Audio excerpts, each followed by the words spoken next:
bonjour à tous les trois. Jean-Philippe Audrin, bonjour. Bonjour. Saisissez-vous d'un micro les uns les autres. Bonjour à tous. Vous êtes président de la FNADIR, la Fédération nationale des directeurs de CFA, et vous dirigez un CFA en Centre Val-de-Loire qui accueille près de 500 apprenants, À peu près, ouais. dont les 2/3 d'apprentis. C'est surtout les métiers du paysage, de la fleuristerie, les productions horticoles et arboricoles. On verra avec vous que cette question de la valorisation des acquis, de la mobilité, vous la posez beaucoup et vous la posez aussi au sein de la FNADIR. Deux autres interlocuteurs, Florence Dumontier, bonjour. Bonjour. Vous êtes Florence Dumontier, directrice Europe et Relations internationales de France Travail, et Hervé Joanneau, bonjour.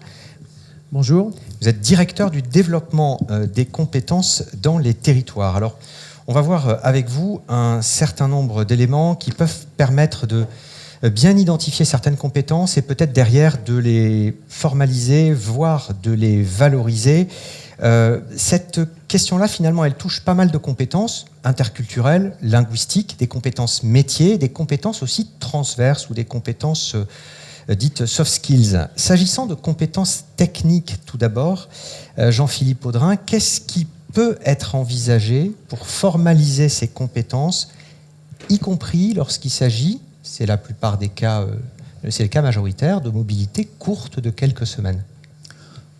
Courte ou longue d'ailleurs, mais la question qui est posée, c'est de savoir comment, au-delà de tout ce qu'on a vu ce matin en termes de compétences acquises lors de ces parcours de mobilité, comment est-ce qu'on peut chercher à formaliser l'acquisition de compétences spécifiques techniques au regard de partenariats dans différents pays qui, on l'a vu, et c'est ça d'ailleurs la richesse, expriment leur savoir-faire de façon parfois très différente et dans un cadre académique de façon très réglée, très réglementée.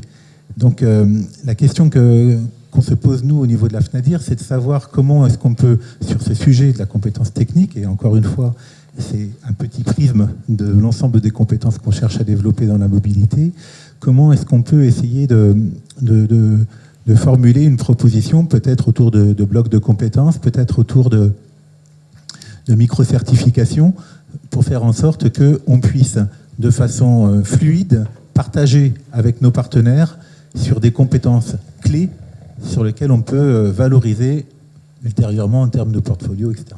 Vous avez eu l'occasion, vous, Jean-Philippe, de plancher justement dans les métiers du paysage avec d'autres partenaires sur l'identification de micro-compétences. Oui, effectivement, oui. Bon, ça c'est une expérimentation, on l'a vu tout à l'heure. La mobilité, et Christelle Massé le rappelait tout à l'heure, c'est 40 ans de mobilité.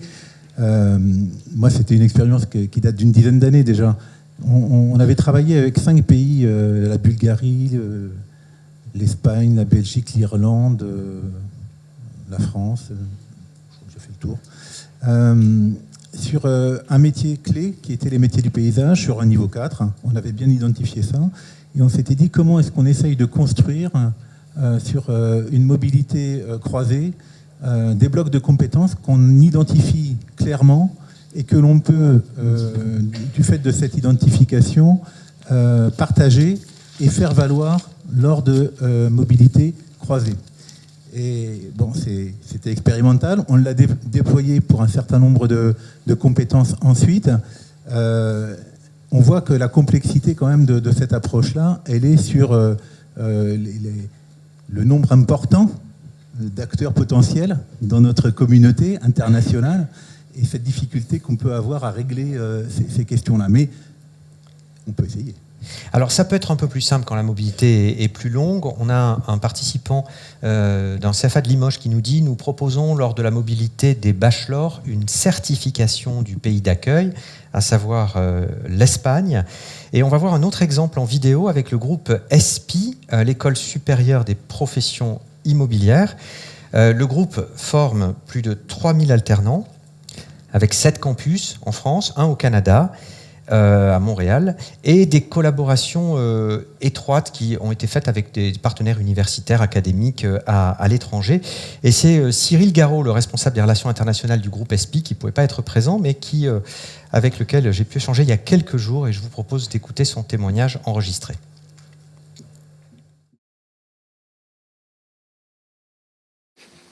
Cyril Garot, vous êtes responsable des relations internationales du groupe ESPI, l'École supérieure des professions immobilières. Bonjour.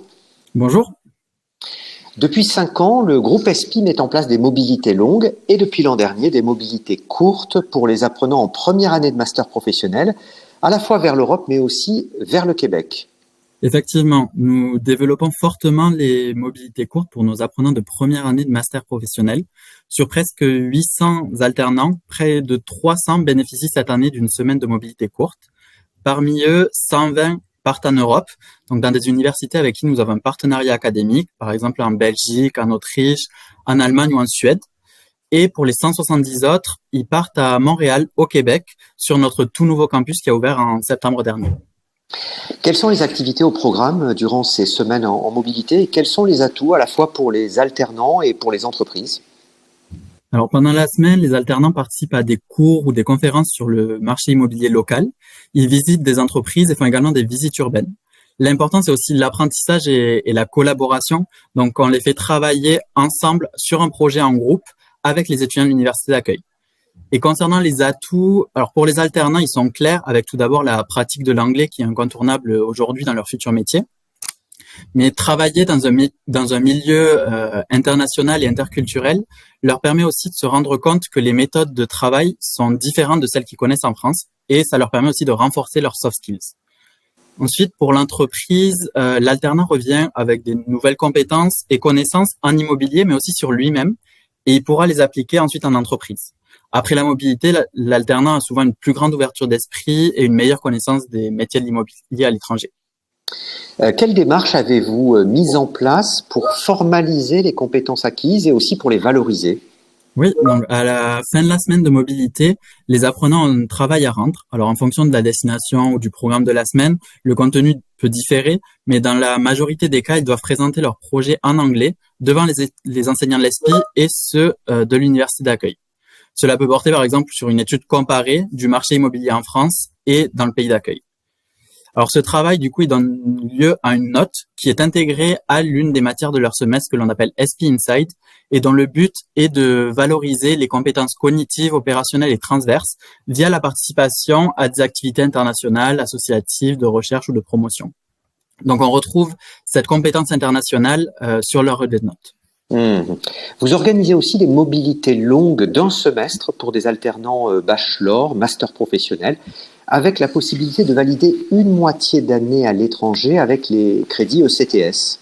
Oui, tout à fait. Cette année, on a par exemple une vingtaine d'alternants qui sont partis en mobilité longue vers des pays européens via le programme Erasmus+, ou hors Europe grâce à des accords bilatéraux. Donc, pendant un semestre, ils suivent les cours et passent les examens dans une université partenaire à l'étranger.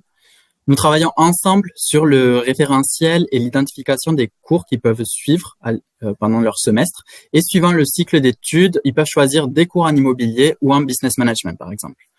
L'obtention des 30 crédits ECTS ou l'équivalent leur permet de valider automatiquement leur semestre à l'ESPI. Et pour conclure sur un aspect qu'on n'a pas pu aborder sur ces questions, c'est l'aspect financier. La prise en charge des frais de mobilité octroyés par l'OPCO permet aux alternants de mieux se projeter et d'appréhender leur mobilité internationale. Donc, elle est très importante. Merci beaucoup, Cyril Garot. Merci à vous. Alors on se dit que ce cadre-là, c'est un peu le cadre idéal quand on arrive effectivement à travailler sur un référentiel et avoir une validation qui est à l'étranger. Pour des mobilités plus courtes, il y a à la fois cette logique de micro-certification dont parlait Jean-Philippe Audrin, il peut y avoir aussi une logique d'open badge, voire de système qui permet de capturer ou d'identifier des compétences, notamment les soft skills. Il y a plusieurs études qui ont été menées par Erasmus+, sur la question, sur les apports en termes de compétences transverses, avec certains outils. J'ai cité celui de l'OFAGE tout à l'heure. Il y a pas mal de ressources là-dessus, mais on voit bien que c'est un sujet un peu émergent. C'est pas encore très répandu. C'est même plutôt, ces démarches-là sont plutôt relativement rares. On a un participant qui nous dit, plutôt que de dire aux entreprises qu'elles sont responsables, il vaut mieux leur dire que la mise à disposition permet aux jeunes de continuer à être couverts et de la continuité des droits sociaux. Donc, suggestion pour présenter aux entreprises les avantages d'une mise à disposition qui effectivement laisse l'entreprise française encore responsable. Alors on va prolonger notre discussion. On a vu tout à l'heure avec Raphaël Ferreira que certains alternants, à l'issue de leur parcours, une fois leur diplôme en poche, voulaient repartir après ou entre deux. Et finalement, Florence Dumontier, on se rend compte que à la fois les aspirations personnelles, les trajectoires professionnelles, le marché du travail européen, tout ça rend la mobilité internationale plus naturelle aujourd'hui et plus naturelle à différentes étapes du parcours sans se cantonner sur un statut particulier. Tout à fait, mais d'abord je voudrais remercier l'OPCO P de nous avoir invités et je suis contente d'être sur cette table ronde pour, à double titre, d'abord parler de France Travail qui a 10 semaines, donc on est heureux de partager ça avec les interlocuteurs qui sont là, mais aussi de parler de la mobilité européenne internationale. Ce que j'ai entendu depuis ce matin me fait dire qu'on est tous des convaincus et il faut qu'on arrive à convaincre aussi encore plus autour de nous. Et c'est par le dialogue, par la présence et l'organisation de ce genre de journée qu'on y arrive. Je crois que la période Covid, entre autres choses, a été néfaste sur les questions de mobilité parce qu'on sait que ce sont des projets de vie, même lorsqu'elle est courte et qu'on a 17 ans et qu'on décide de partir quelques jours en Suède pour aller voir ce qui se fait en termes de pâtisserie ou ça peut être aussi d'autres métiers. C'est un projet de vie. Pendant 3 semaines, on va s'exposer, on va se mettre dans l'inconfort et donc on va se déséquilibrer et donc il faut être préparé. Et ô combien finalement pendant sa période d'apprentissage et ce qu'on peut avoir dans un CFA mais ce qu'on peut avoir ailleurs est important et tout à fait capital pour la démarche de mobilité. Et une mobilité réussie à 17 ans, c'est demain une mobilité qu'on pourra réussir encore mieux à 25 ou 30 ans pour aller, je dirais, se confronter au marché du travail et plus spécifiquement le marché du travail européen. Alors, dans mon propos, je veux dire 2 choses. C'est plus facile l'Europe. Pourquoi ? Tout simplement, c'est comme de partir en vacances. On part avec sa carte d'identité. Et puis, on va travailler. On va ailleurs du jour au lendemain. Assez souvent, on peut y aller par des moyens de transport assez simples. Et puis, si on a un peu de spleen et que c'est compliqué, on revient très vite. Je le dis parce que quand on a 20 ans et qu'on commence une mobilité, si elle est mal préparée, j'y reviendrai sur la préparation, si elle se termine pas bien, le retour il est difficile et puis finalement à vie, on n'aura pas envie de repartir. Alors que, et là je suis sur mon credo, le marché du travail européen international, c'est une formidable opportunité. Juste à l'instant où je vous parle, il y a 4 millions d'offres d'emploi disponibles en Europe qui sont sur un portail qui s'appelle le portail EURES. EURES. EURES, on le mettra dans les minutes de la réunion. 4 millions d'offres d'emploi qui sont disponibles. Alors je dis ça, je sais que dans la salle, il y a surtout une partie d'employeurs. Je vais le dire avec énormément de précaution, parce qu'il y a aussi beaucoup d'offres d'emploi à pourvoir en France. Donc il faut qu'on soit attentif. Si je dis, allons pourvoir les postes de coiffure ou de service à Chypre pour partager son anglais, ou bien en Grande-Bretagne, c'est plus l'Europe aujourd'hui, mais enfin ça l'a été il n'y a pas longtemps, pour aller faire de la coiffure, attention, on a aussi besoin de ces métiers-là en France. Beaucoup d'employeurs ne vont pas forcément être enthousiastes, sauf si on arrive à organiser davantage de réciprocité, où là peut-être ça s'entend davantage. Alors la réciprocité et surtout les conditions du retour. Et je vais le dire, la moyenne aujourd'hui de mobilité en Europe, elle est de 3 années. C'est-à-dire cette idée qu'on s'expatrie pour les 40 ans qui viennent, c'est fini, ça n'existe quasiment plus, à part évidemment dans certaines grandes entreprises où on organise cela. Mais aujourd'hui, l'actif sur le marché du travail, en tout cas en France, quand il s'en va, il part 3 ans et il revient. Donc, ça veut dire qu'on va retrouver quelqu'un qui, en termes de compétences sur le marché du travail, il aura gagné tout ce qu'on a pu voir ce matin. Interculturalité, agilité, des compétences, des savoir-faire bien supérieurs. Est-ce qu'il y a un profil type du demandeur d'emploi qui a un projet à l'international ? Alors, à Pôle emploi, à France Travail, pardon, voyez, c'est pas facile, pas facile. Ça va durer quelques mois. Ah oui, mais c'est mieux, mais bon, il faut que je progresse encore. Alors, le demandeur d'emploi inscrit à France Travail, il faut qu'on se le dise, et c'est une partie des jeunes qui sortent évidemment de l'apprentissage, c'est à peu près 270 000 demandeurs d'emploi qui inscrivent le fait de vouloir partir travailler à l'étranger. 270 000, c'est pas rien. Et souvent, alors c'est une moyenne, c'est un jeune homme, il a moins de 35 ans, et puis il est diplômé de l'enseignement supérieur et il veut aller exercer dans les métiers du service. Alors que moi, ce que j'ai entendu toute la journée, c'est juste pas ça. Ça peut être une femme jeune dans des métiers de bouche et qui veut pouvoir être femme de mobilité. Donc c'est plutôt ce que nous accompagnons, et je crois que nous avons un enjeu. Et ça a été dit, et c'est pour ça que c'est intéressant cette journée.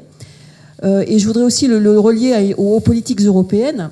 Et c'est que nous savons aujourd'hui que la mobilité est beaucoup moins accessible à ceux qui ont des freins. C'est-à-dire ceux qui, et tout particulièrement par exemple, les zones rurales, les QPV.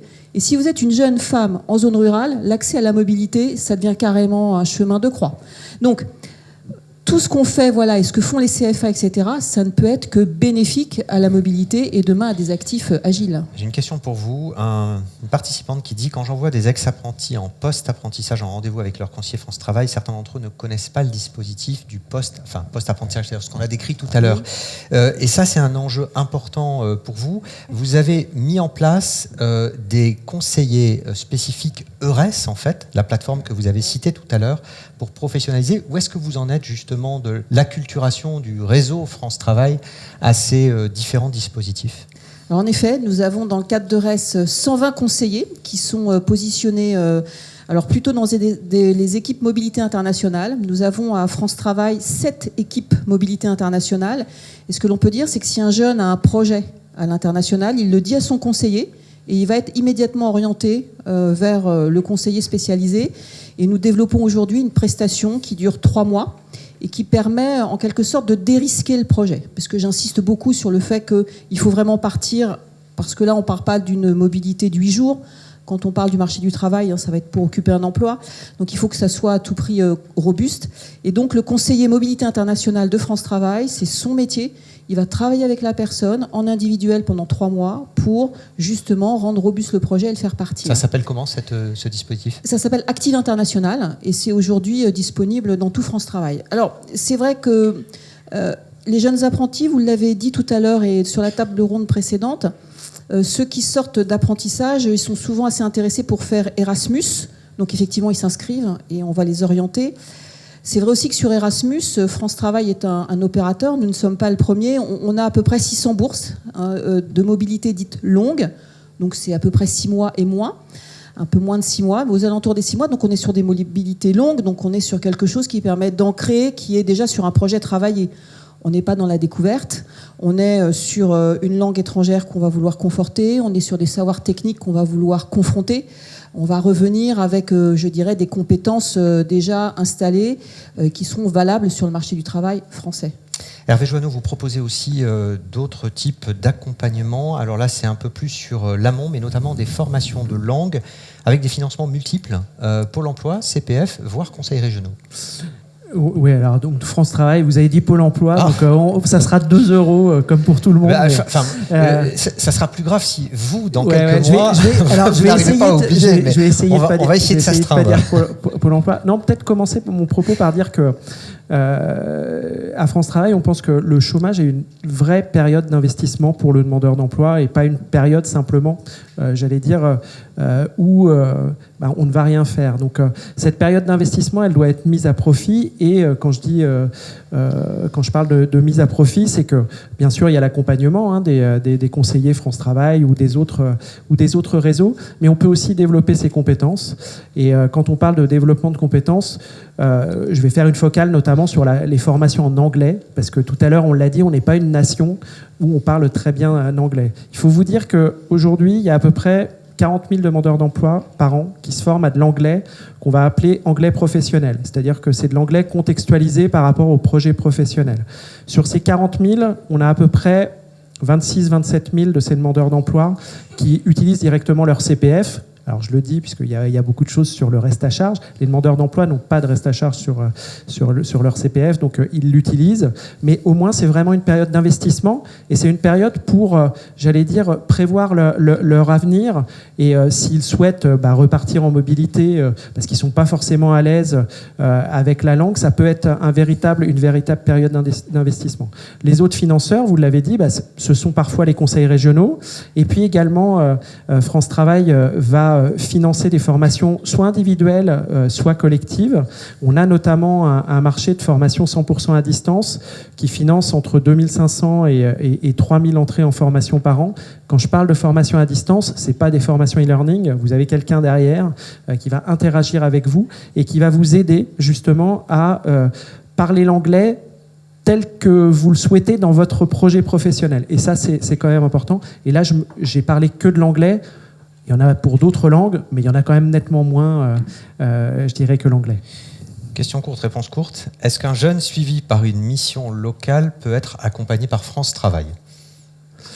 Alors, en fait, on ne va pas parler d'accompagnement. On laisse l'accompagnement. S'il est accompagné par la mission locale, c'est très bien. Par contre, s'il a besoin d'un financement pour un développement de compétences, bien sûr, il va falloir que le conseiller mission locale interagisse avec le conseiller France Travail, et c'est tout à fait possible. Et d'ailleurs, peut-être, je précise une chose que beaucoup de personnes ne savent pas. France Travail, en fait, abonde le compte CPF des personnes qui souhaitent se former et qui recherchent un emploi, même si leur compte est à 0 €. C'est-à-dire qu'un jeune qui aura très peu travaillé ou jamais travaillé, s'il a 0 € sur son compte CPF, si son projet tient la route, s'il y a des perspectives de retour à l'emploi derrière, oui, il sera financé, qu'il soit suivi par un conseiller France Travail, APEC, Cap Emploi ou mission locale. Merci beaucoup. 2 derniers éléments pour clôturer cette séquence. Un premier pour dire que sur emploi-store.fr, vous avez quelques outils. Un pour estimer son niveau d'anglais, pour réaliser des MOOC ou encore pour se tester en entretien virtuel. Et dernier élément, Jean-Philippe Audrin, la mobilité internationale, elle est au cœur de cette journée. Elle sera au cœur de votre journée annuelle d'information et d'échange chaque année. Donc, événement annuel, c'est en juin. Et c'est à Bruxelles. Oui, Bruxelles, ça rappelle un peu la mobilité. Donc ça va être effectivement la thématique aussi de nos activités. On ne l'a pas dit tout à l'heure, mais la Fédération nationale des directeurs de CFA que je représente ici, c'est 650 directeurs de CFA pour à peu près 650 000 apprentis. Beaucoup d'entre nous sommes impliqués de longue date dans la mobilité. Et je crois que ce qui est important aussi dans nos rendez-vous récurrents, ici, c'est particulièrement marquant par la richesse des échanges. Et on espère que notre événement en juin aura au moins le même écho. C'est vraiment important. On cherche, lors de ces journées, au-delà de tout ce qu'on a évoqué aussi, à benchmarker ce qui se fait à l'étranger. Parce que je crois qu'on a aussi beaucoup à apprendre des réciprocités des organisations à l'étranger. Donc, un des axes que l'on développera lors de nos journées d'information et d'études à Bruxelles sera autour de ça. Et peut-être un dernier mot, ce que je voulais évoquer aussi, sur la question du portfolio et des compétences, quelles qu'elles soient variées. J'entendais tout à l'heure les rétex, les bilans. Je crois que c'est vraiment important de faire tout ce qu'on peut pour capitaliser, écrire, formaliser, parce que ça, on peut s'en servir derrière. On peut vraiment s'en servir derrière. C'est autant un défi, un enjeu, un levier pour encourager à la mobilité. 6 et 7 juin 6 et 7 juin à Bruxelles. Vos journées d'information et d'échange. Merci beaucoup à tous les 3. Merci.